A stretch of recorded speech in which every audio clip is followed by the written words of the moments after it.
Well, hello. I'm not going to do Mike's thing. How about you, Jim? You want to imitate that? No, but hello and welcome to Reloading Podcast, the live version. The live version, yes. Mike's not with us tonight. He had to be elsewhere. He actually got Jason started on what to do, how to do it, and Jason's in control tonight. Jason, you find a troll, you bouncing. You got it. All right. I see Jared, Kodra, MacDale, and Tony Silrocco. Evening, gents.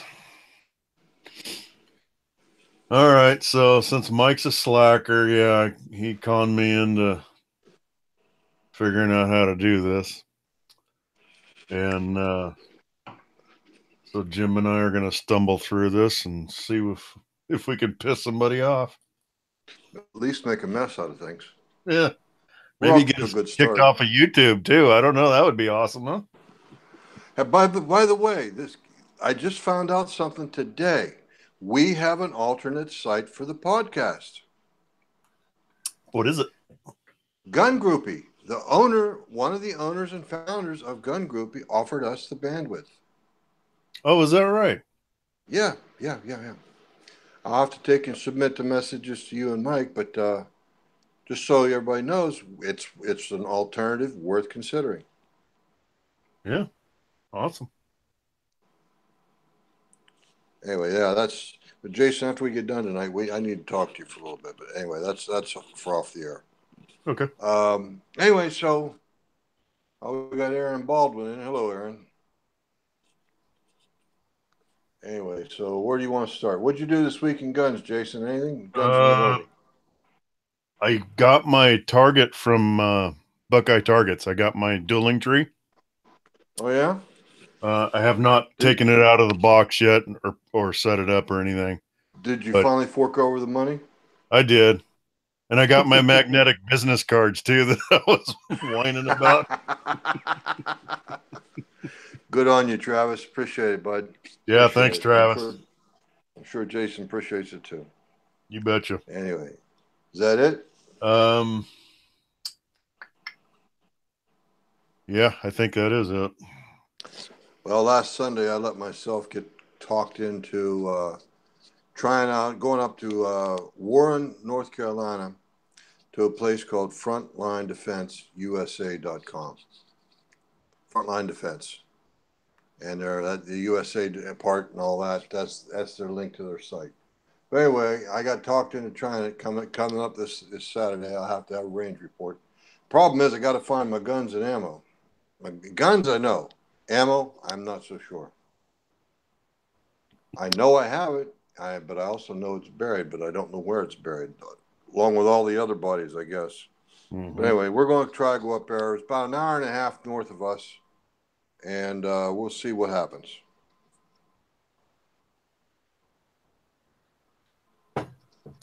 Cool. Yeah, I'm going to try to take a handgun, the 40 S and W, the SR40C, and I was thinking about taking the 280, but I shoot that gun pretty seriously. I like to be on the range alone when I shoot that one. I like to be by myself because I try to treat it rather scientifically. And you get there with somebody that's rather new. Hey, what are you doing? Hey, what are you doing? Hey, what are you doing? It's not that I don't want to keep the information from them, but you know, I want him to learn more than I will. You know what I mean? Yeah. And he's out there with a little 22 plinking away at 100 yards. Jim, I can't hit the target. What's going on?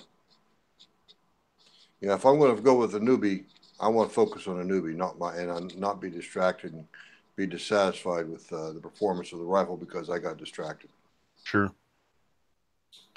Anyway, you just want to go ahead and jump right into questions. Mike can splice in whatever he needs to splice in. Yeah. You want to take the first one? It's rather simple. Yeah. So the first one is from Ian. Question for the podcast. Newbie here. Best way to deal with static in your powder throwers and cases. I use a Lee Perfect powder measure. Static is bad when I change powders. Thanks, DEW1JIW. For those who know, 73. So he's a radio guy. What do you call that? Ham radio operator, Ham possibly, radio but guy, it could be his call sign. But anyway, well, the tried and true method I've heard for quite a while in this particular situation is use used dryer sheets after they come out of the dryer and after you've dried your clothes with them. I've been told several times, use your dryer sheets, the old ones, the stale ones. Well, the used ones anyway. That supposedly helps quite a bit. Wipe it inside, wipe the outside. You know, use it as if you're trying to clean your powder hopper.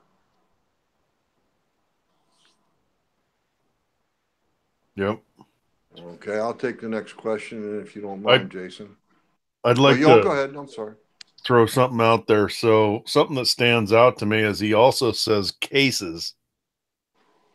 I don't know that I've ever noticed a static issue in a case. Have you? I'm going to assume he's talking about like your MTM ammo boxes up behind you over your right shoulder, and okay, over your left shoulder. I'm going to assume he's talking about those cases. Gotcha. Maybe the word cases was thrown in there. Maybe he meant the brass, but you and I both know that we don't run into static problems with the cases themselves. But you know what? Have you ever, thinking about it, you ever had a few kernels of powder stick to the mouth of a case, in particular with handgun ammo, like your 500 or your 44 or anything like that? I'm sure I have. I don't think something tells me that wasn't static, though. Something tells me that might have been old bullet lubricant sticking to the inside of the case. My problem would be lubricant. Yeah, I know that's what it was. Okay. Okay, this is this is rather subjective, but this one is from a young man named Chris. Shared his first post. These postings are, a lot of these questions were taken directly from either the Reloading Room or from other forums around the net or from Reloading Podcast. Well, Chris will probably recognize his own posting. Hello all, I am wanting to get into reloading. I am looking at starting with a single stage press. I need help distinguishing between the Lee Precision Anniversary Challenge Kit 2 and the Lee Precision Breechlock Challenger Kit. The Anniversary Kit is $120.59 on Amazon, and the Breechlock is $164.27. Is the Breechlock worth it? Jason, you go ahead. You know, I know nothing about either one of those presses. Good answer. I'll have to pass.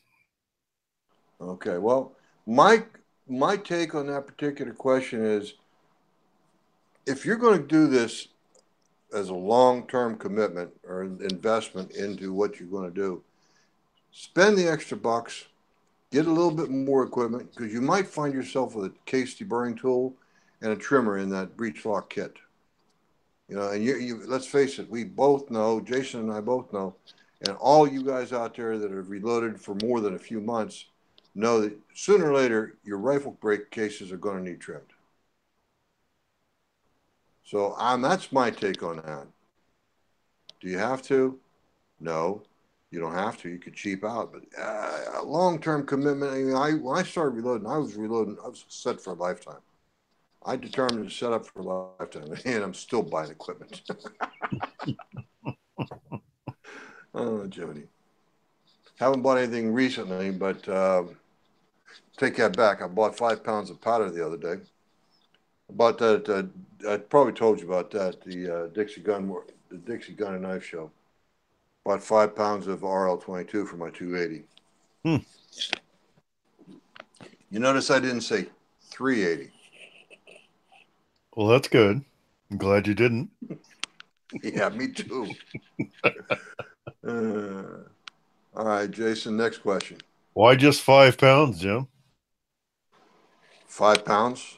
It's a rifle powder. I already have 15. Why By not the get time I burn up all that powder, I'm going to burn out the barrel. Okay. But so then you get a new barrel and then you still have lots of powder left. And I get to start all over with a new barrel. Yes, you do. And all this, the second time around, all I got to do is send it back to Skaggs and he'll put a new barrel on. He doesn't have to do everything else. Right. That would be Mark Skaggs, as in Washington, or is it Oregon State? I forget. I kind of recall Oregon. Not positive Okay, about it. it sounds right. Mark Skaggs out of Oregon, guys. Look him up on Facebook. He's out there. He's a bit of a what was that guy's name? He's a bit of a Mr. Quint.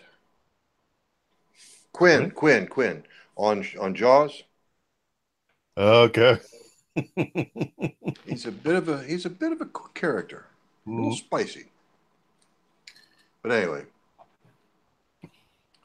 So, Jason, you want to run the next question? Yeah. So this is from Joe. And Joe says, do you have to chamfer the brass every time you shoot it? And I'm assuming we're talking rifle brass and not pistol. And no, you don't. It's when you trim it and you flatten it out and you make those sharp corners, that's really when you want to be doing your chamfering. You mean flatten it out as in with a hammer? No, sir. When you trim and you make the sharp corners on the mouth and you've chewed up your chamfer that was in the case before, that's when you want to chamfer or re-chamfer it. I agree. It's called when you trim the case to square the mouth out. Square the mouth out? Mm-hmm. Square your mouth out, Jim. That feels like an insult. I'm not sure if I've been insulted or not, so we'll pretend I haven't been.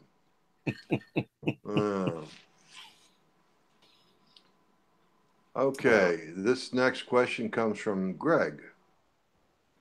And his question is, what do you guys recommend for neck turning tools?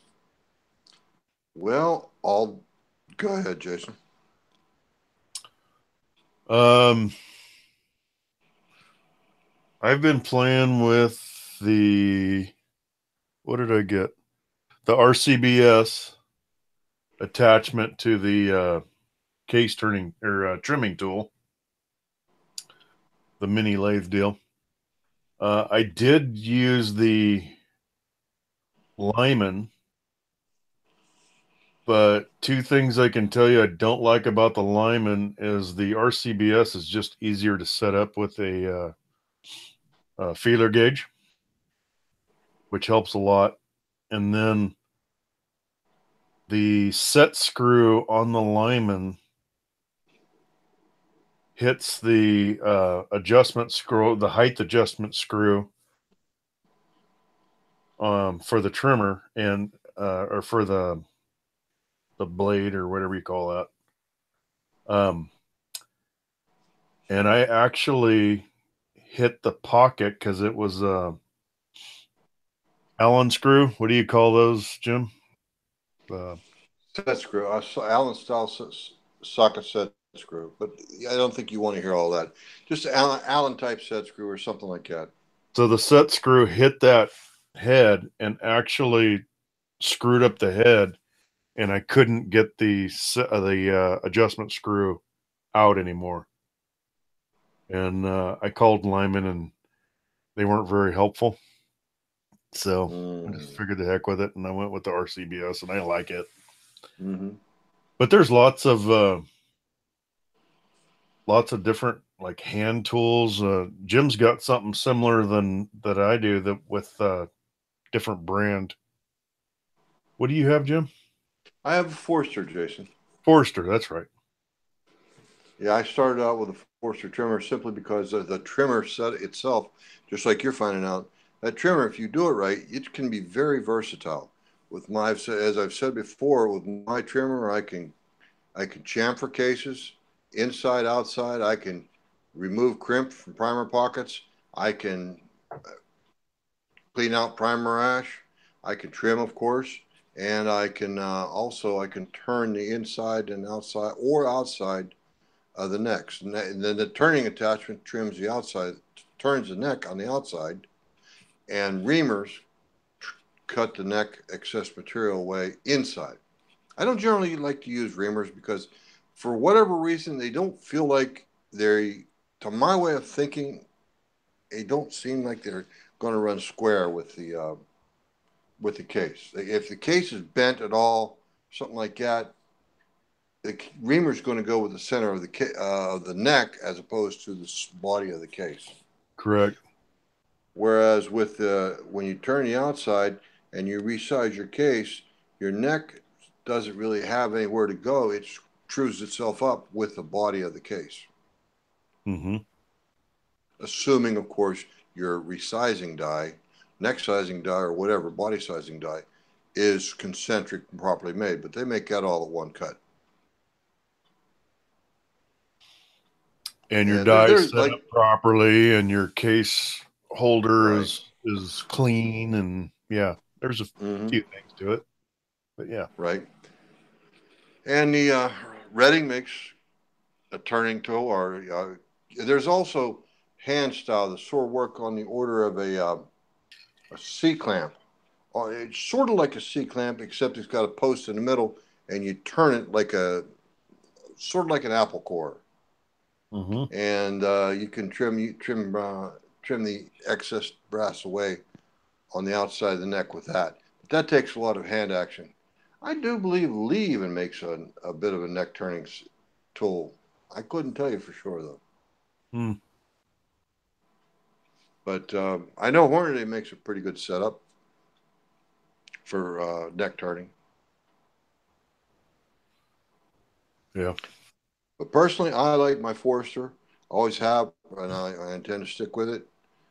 Bob Ruck has always treated me very well. Bob Ruck, he's the CFO for Forster Products, Forster Precision. Cool. We might run into him, Jason. You know that. When? January. You going? I don't know. We'll talk about it off the air. Okay. We'll talk about it off the air. All right. Anyway, next question. Okay. I have a Lee Classic turret press, which works well for me to learn on. A question I have is about crimps. I am currently reloading 38 using extreme copper plated 125 grain. I have shot about 250 of them, and they seem pretty consistent. I feel that since they are consistent, I am good with that crimp. However, I am getting ready to start reloading for my 45, and that can be a totally different story. That was a statement, really, that I copied and pasted. It wasn't really a question. I'm sorry, what was that, Jim? I said that was basically a declarative statement. He didn't really ask a question. It was something I copied and pasted. Oh, okay. Didn't really read it. Why don't you jump down to item 32? All right. Another question concerning 38-357. Can I load the Magnum cartridge the same as the 38 cartridge as far as powder measure, or will it make a difference in the pressure in a detrimental way? It could be pretty detrimental, yeah. I think what he's asking, Jason, is can he put 38 loads in 357 brass? Oh, yeah, you can do that. I was thinking the other way around. I quite agree.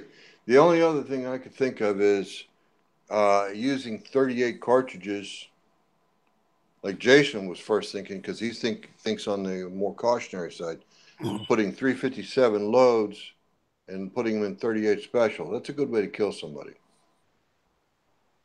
Maybe even yourself. But anyway, the thing why is that, Jim? How about explaining why? What's the what am I trying to think of? What changes? Well, in 38 special guns, that's the old 38 special cartridge. The actual 38 special was designed and created with a black powder load, which is much, much milder pressure. And they actually designed and used what was called a balloon head case. It was basically formed from sheet metal. And they formed the primer pocket. Instead of punching it out the way they do now, they were able to use a press and just press the brass sheet metal into a shape that would reliably hold the primer pocket. In other words, the cases were quite a bit weaker. The second thing is, remember too, the 38 Special dates back to the turn of the 20th century. I'm talking the 1900s, where gun steel wasn't quite as good as it is today, where technology had not improved as much as it has 118 years later. I'm saying if you put a 38 load in a 357 handgun, a 357 load in a 38 handgun, it won't fit if you use a 357 case. But if you put all that powder in a 38 case, you will probably blow your hand off, your face off, and hurt bystanders or possibly even kill somebody. Lose your eyes. You'll just destroy a good old gun. That's what you'll do, at the very least. You know, and that's like, we're around the Reloading Podcast lounge. We kind of we respect the older guns. We respect them. We like them, and we like the history associated with them. You know, names like Ed McGivern and Elmer Keith, those guys, they were pioneers. Elmer liked that 44 Magnum thing, but Ed McGivern, he made his living shooting 38 Special. That man could shoot 5 rounds of single action 38 Special in 4/5 of 1 second and put all 5 rounds touching each other at 25 feet in a playing card. 4/5 of a second, Jason. Wow. By fanning it. You know, Bob Munden? Same thing, fanning the gun. I've seen some YouTube videos of him shooting. He was amazing. Yeah, Mr. McGivern passed away a long time ago, but yeah, Munden used a 45 Colt. Mm-hmm. But anyway, what I'm talking about is Mr. McGivern used 38 single action 38 to do the same thing. Taped his trigger back and he fanned a hammer and all that. And you do that with the 30. You put that 357 load in one of those 38 cases. At the very least, it won't be accurate. At the very worst, well, I'm not going to beat a dead horse anymore. In other words, if you put 38 special loads, if you create 38 special ammo, put it in a 38 gun. If you're going to create 357 loads, make sure they go to 357 cases. The two won't interchange. Yes, you can shoot 38 and 357. But if you give that gun a steady diet of that, I can promise you after a few thousand rounds, you won't be chambering 357 brass in that gun. Dirt and bullet lube.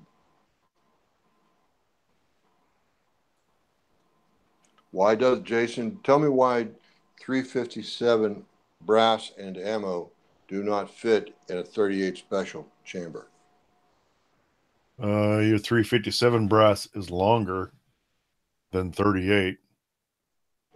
Yes, sir. That's exactly right. So it won't fit all the way into that cylinder. Yes, sir. Okay. I'll take item 35, Jason. Okay. Another newbie question. How often change tumbler media? My Lyman? Okay, that's one question. There's about 4 questions right here. So let's deal with the tumbling media. Jason, how often do you change your tumbling media? Not very often. It has to be really, really gross before I change it. Do you use dry tumble or do you use a wet tumbler? I do both. Whoa. Well, you change your media every time you pour out your fluid, your washing fluid. Yeah, I change the water. Mm-hmm. But you're also using stainless steel pins. Correct. Well, I was actually referring, I'm pretty sure this question refers to using the dry tumbling media.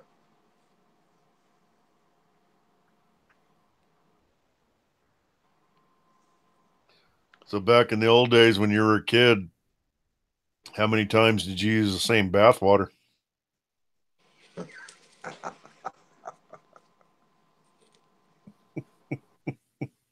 You're getting into shit that I don't want to hear about. I don't want to remember. Oh, that's nasty. This is a family-rated show. You behave now. It's about family. Oh God, Jason, behave. Anyway, well, to tell you the truth, I probably ran my media for 4 or 5, maybe 10, maybe 8 years before I finally got disgusted with it. I kept recharging. Is what I did, putting in, adding recharger. Finally, one day I put a little too much in and it clumped up, and I said, "Okay, that's it, done." Recharger Okay, is like a wax, some sort of liquid. You put right, it. like liquid paste wax. It was Lyman uh, tumbling media recharger or something like that. Okay. I forget what it actually is, but you guys know what I'm talking about. It's sort of like Brasso, sort of like. I know Brasso does not work on brass well. It'll make brass brittle. It has ammonia in it. I know. But anyway, so the next part of the question, my Lyman, the guy meant my Lyman manual tells me the brand for every bullet weight in all of its data. I would assume that's not set in stone. For example, should I decide to practice and the Lyman lists 108 hollow points for 180 grain bullets, I don't actually have to use hollow point rounds as long as they are 180 grain bullets. Am I correct on this, or will this require corrective surgery? I am aware that cast bullets are a different beast.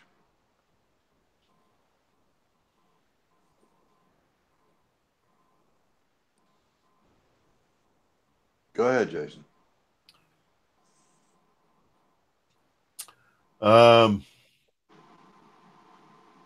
Yeah, they're kind of interchangeable, but it's different bullets have different friction rates, different case. They create different case capacity depending on how deep they're set, like a round nose and say a wad cutter. Even if they're set to the same length, they could possibly have different case capacity, which changes your pressure. But yeah, I've always thought it's a recipe book. This is what these people tried, and this was their results. You can try this. Always, that's why we say always work your way up, because you're trying, because we don't know exactly what's going to happen. But yeah, I mean, you find a HP recipe and you don't have HPs, then yeah, you could start on the low end and work your way up and figure it out for yourself. Final answer, Jason?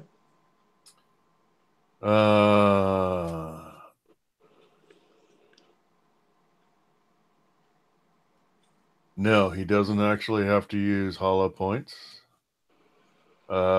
If you don't work your way up, yes, you could need corrective surgery. Mm-hmm. About time you caught on, Jason.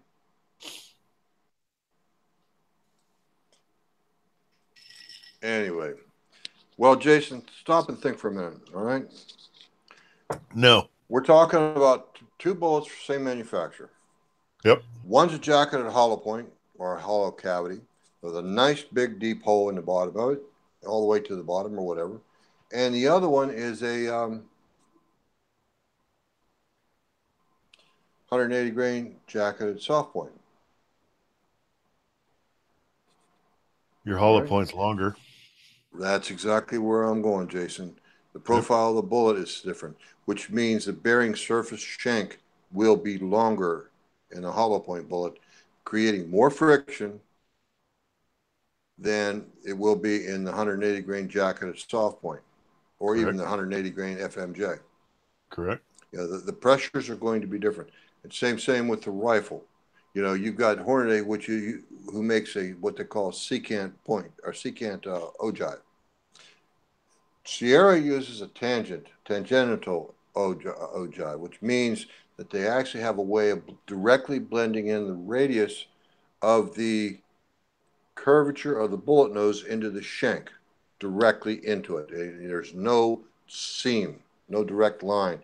Whereas with the secant ogive, there is a distinct difference between the ogive of the bullet and the shank of the bullet.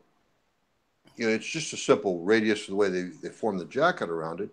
But the point is, like Jason alluded to, with a rifle bullet, I'm sorry, I'm watching the chat. Mike got caught by his wife. Anyway, so with a 180 grain rifle bullet, square base rifle bullet, as opposed to a 180 grain hollow point match bullet in with a boat tail on it, you're going to have a much longer bullet in the hollow point boat tail, simply because there's nothing in the nose, but yet you still got jacket. Of course, there's lead in the boat tail, but that is also going to be quite a bit longer. So my point is, follow the recipes like Jason said. You want to experiment, you're on your own. And don't get me wrong, guys. I'm just telling you what the lawyers would tell you to say. Have I done it? Yes. Has Jason done it? Yes. But that doesn't mean you should. Okay, disclaimer done. Right, Jason? Yep. All right. So I'm trying to get caught up on the chat here. Yeah, I get distracted by the chat. M40A13 says, Caveman, are you trying to say the bearing surface varies? Who you calling Caveman? Oh, yeah. We call Caveman. Me. Yeah, you're right. Ugh. Bearing surface varies. Yes, it does. Anyway. The next question I got, and I don't think I'm going to put it up here. Oh, he's just basically asking for different online resources for components. A lot of that question depends upon what you want to do. Do you want to support your local gun shop, or you always going to be looking for the best bargain? Or are you going to take and do like most of us do, a mixture of both? I was at a gun show. I found 5 pounds of RL-22 from a guy that lives up in Virginia. Well, he came down to the Raleigh Gun Show, so I bought it from a local gun shop at the gun show here in Raleigh. So, and can I buy it online? Yeah, but you know what? I have to pay hazmat, and I have to pay shipping.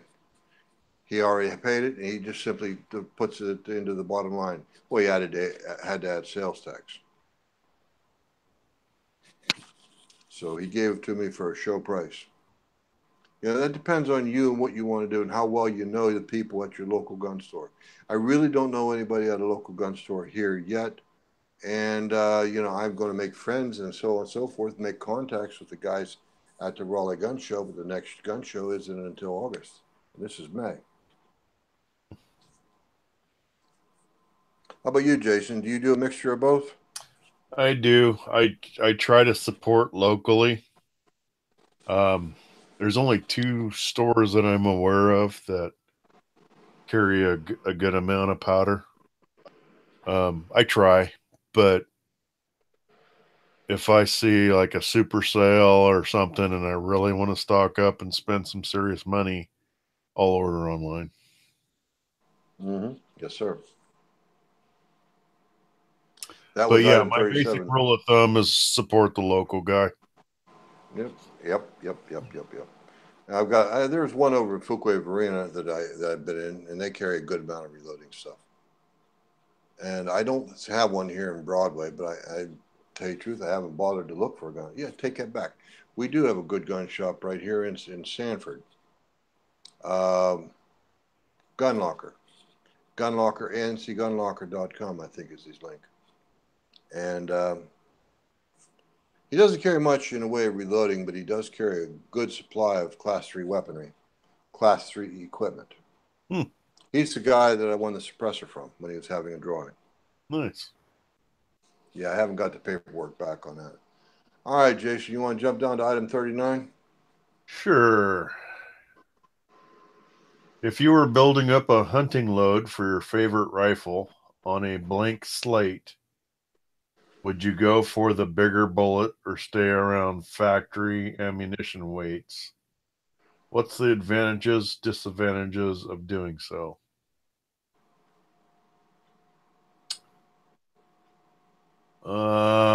Since I'm not a hunter, I think I'll kind of take a pass on this.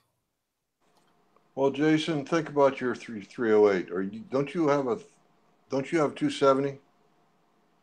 The kids do, yeah. Okay. You made a mistake and fired your son's ammunition in your 30-06, right? Correct, yes. Okay. All right. But anyway, think about your 30-06 for a minute. The lightest bullet commonly available is probably about 110 grains. And you probably load your 30-06 with 165, 68, 75, 70, 180 grain bullets. Uh-huh. And, okay, but what would be the advantage of that 110 grain bullet as opposed to that Super Slugger 220 grain bullet? Okay, your lighter bullet's going to travel faster, shooting flatter. Right. Right. But it won't carry as far because it doesn't have the inertia and the mass. Correct. Whereas that 220 grain bullet is going to bruise the hell out of your shoulder. You put a good stiff load behind it. And, well, the other one can too if you don't hold on to the rifle correctly. But anyway, the 220 grain bullet is going to carry a lot further, but it's also going to fly like a rainbow. Yeah. But when it gets there, it's going to leave a bigger mark than the 110 grain will do. Okay, so if you're shooting groundhogs, do you want to use that heavier bullet? You see my point. Well, with a groundhog, you ping him with a 110 grain, you're going to have a red mist.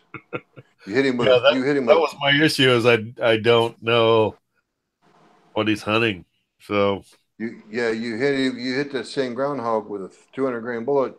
Yeah, you're going to turn him inside out, and he's going to be just as dead. But it's all in what you want, really. Yep. Okay, so that's the advantages and disadvantages of going to the extreme ends of the bullet weights.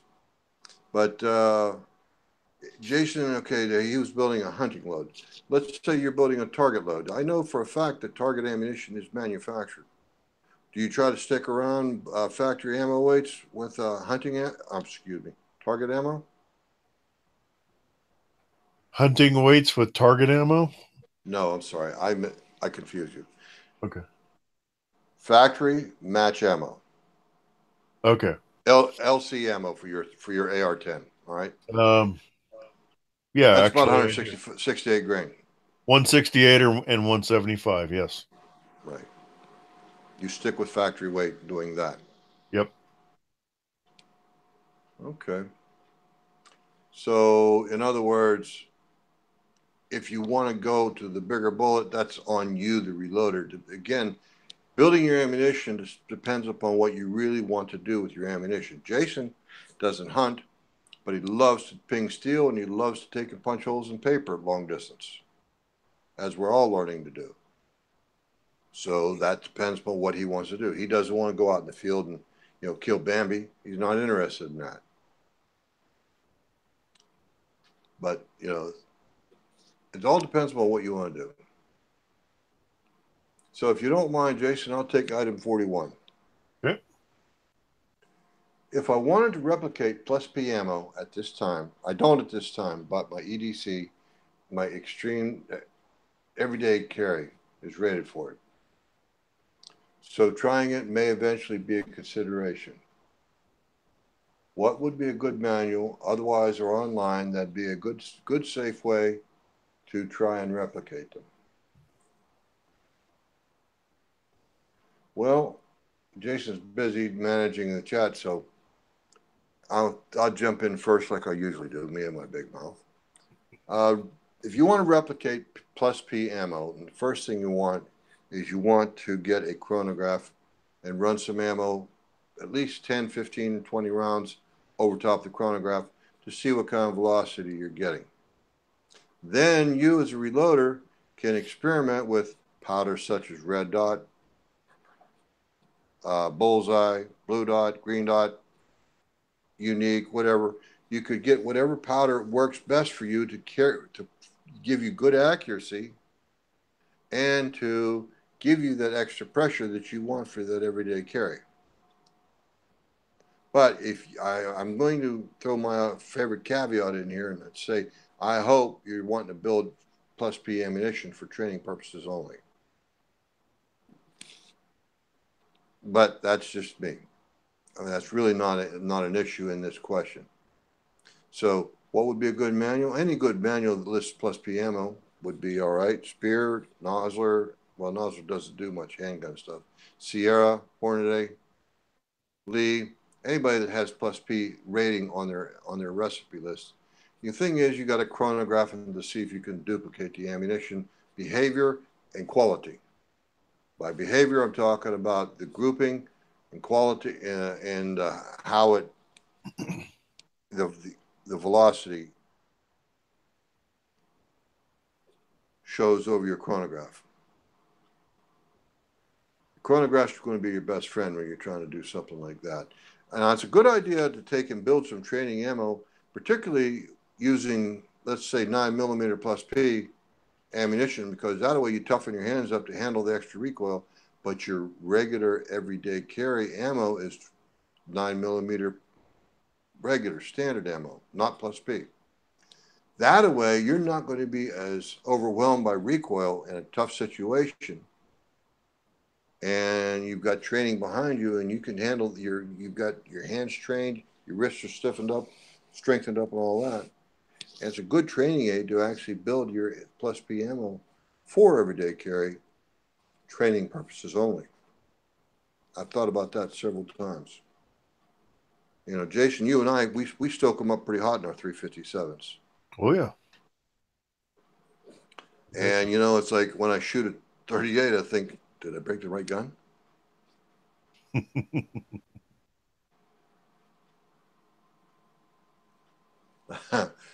This last one, it kind of struck me as funny.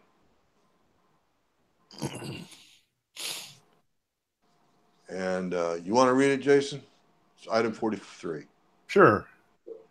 Is there a product that makes picking up brass easier in grass?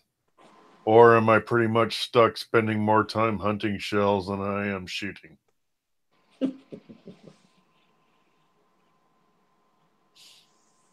So, short grass, yeah, possibly. Long grass, no. I spend a lot of time hunting brass when I go shooting. Jason, why do you love to walk around in the woods with your 357? Why do I love it? Plinking. You know, you're out there shooting rocks and stones and, you know, tin cans that you find, that sort of thing, and you can just shoot to your heart's content, and you never lose a case. Yes. So I dump them in my hand and shove them in my pocket. You don't walk out there with your G22, do you? No, I don't. Why? I don't want to lose the breath. Cheapskate? Yeah, pretty much. There is. There's 3 or 4 devices that come to mind. One is a variation with like rubber fingers that extend out, and it can actually go down to the dirt and pick up the brass cases. it's like on a grass aerator. Okay, it's like on a drum with lots of rubber fingers. They roll around like a like a yard aerator. Where it pokes little holes in the ground. Except this doesn't poke holes; it picks up brass. Second device comes to mind was a variation of a butternut, a nut picker upper. I don't know what they actually call it. They're yeah, nuts and bolts. They're hardware picker uppers right. Or something like that. Yeah, exactly. And it's a variation of a squirrel cage. Mm-hmm. The cages go into this device. You roll it around over the grass. In short grass, it works pretty good. In long grass, like Jason said, no. But there is a device that works well in long grass. It's called the brass magnet. What, Jason? I didn't know you were going to go with the brass magnet. Go ahead. The brass magnet is nothing more than a net that you lay on the grass. What were you going to say, Jason? Tarp. Go to Home Depot, get you a tarp, shoot over the tarp. My way. Yay! Jason, you and I always think alike. The only thing is, if you start running some pretty good hot ammo, lots of it, you'll probably wind up finding a few of your cases stick to your tarp. That's possible, yep. But the brass magnet is a variation of that, and it works pretty well. But the only thing is, it's quite expensive. Seems to me like for enough, I better not name a price. You guys go ahead and check it out. The brass magnet is what they actually market it as, and it's nothing more than a net made of synthetic fibers that you lay on the ground. Your grass all falls into it, and you pick up the net. The only thing that should be in the net is your brass. Variation of what Jason and I are talking about. Buy a cheap old blue tarp, or the case may be. Yep. Whichever's cheapest, right, Jason? Pardon me? Whichever is the cheapest, right? Yes, exactly. Let's move. Oh, geez.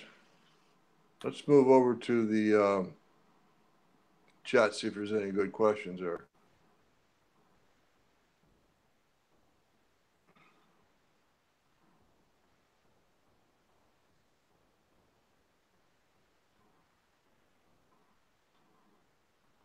M40A13, Alpha 13 wants to know if there's a gun shop off of Sunrise near Fry's. Okay, that's one of yours. Okay.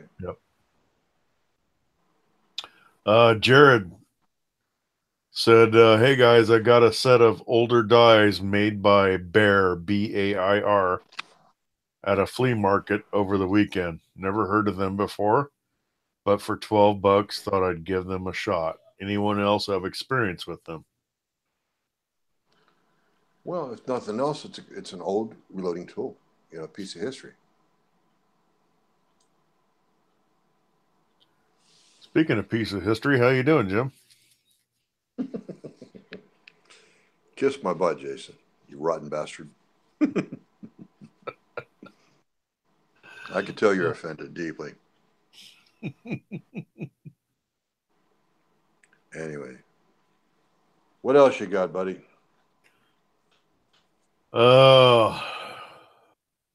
You guys got to look over Jason. He came in straight from work. 5 o'clock his time, and he gets off work probably about 3:30, 4 o'clock.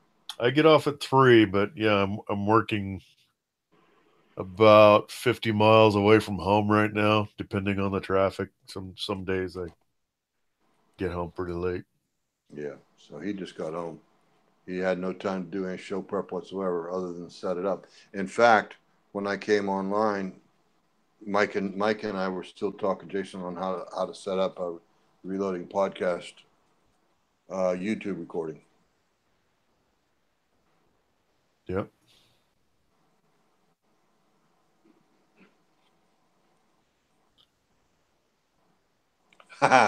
Loads of bacon. Got the right answer.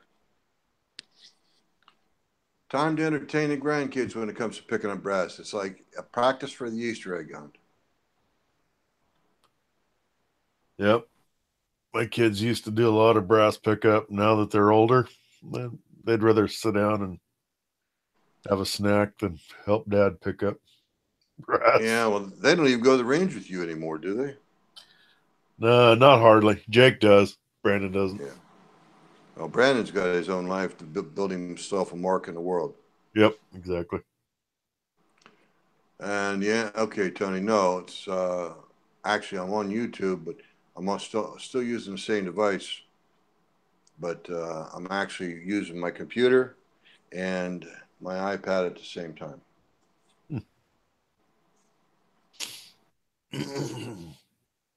This way I can read the chat. That's all. You got anything else for us, Jason? I don't think I do.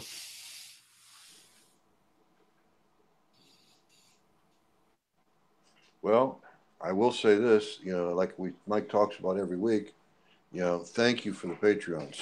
Thank you for and to the Patreons. We appreciate what you do for us. Yep. And thanks for the guys in the chat. Thanks to the guys in the Reloading Podcast group. Thanks for all the emails that we get.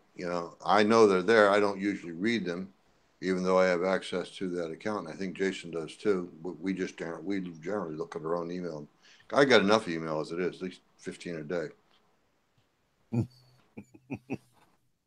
Most of it I delete without even looking at it. Right. But anyway.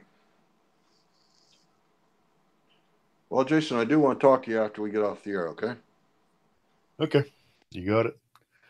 I was just noticing we got 24 people watching.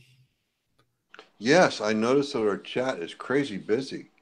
Thank you, Tony. Cool. Appreciate that. Good job, gents, even without Mike. Well, Mike's our tech guy. We had to talk Jason through how to turn on the computer one day. I'm like the anti-tech guy. No, you forced yourself to do it. I'm learning. Yeah. All right, buddy. Okay. Is that about it? I'd say. Kick us off and kick him out, Jason. Kick us off, kick him out. Okay. Oh, wait a second. Wait a second. Stop it. What? No. You got it. Your tagline. Bite me? No. Oh, not that one. You're talking about keep your brass shiny. No, that's Mike's tagline. Now you're talking keep about your powder dry. Brass prep sucks. Which one is it? That's it. Yeah. Keep your powder dry.